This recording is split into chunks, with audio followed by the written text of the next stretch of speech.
জায়গায় গ্যাসের গোডাউনের বাইরে একেবারে লম্বা লাইন গ্রাহকদের।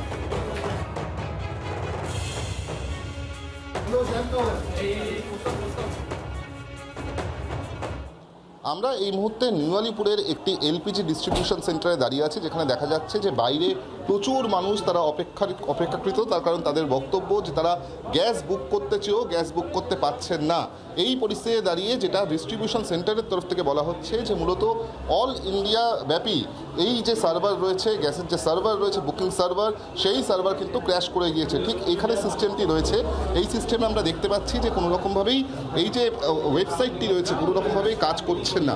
এবং গ্যাস বুকিংয়ের ক্ষেত্রে একটি নির্দিষ্ট নাম্বার আছে 84549 5 এবং এই নাম্বারে যদি কেউ কল করে তাহলে কিন্তু যেটা দেখা যাচ্ছে যে নাম্বার ডাজন্ট এক্সিস্ট, বা এই যে ফোন নাম্বারটি আছে সেটা কিন্তু কল ডিসকানেক্টেড হয়ে যাচ্ছে।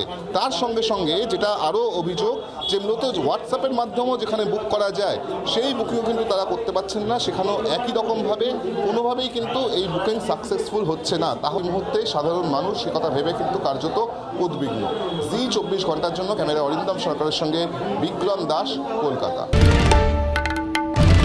বাংলার আওয়াজ, বাঙালির আবেগ, জি 24 ঘন্টা।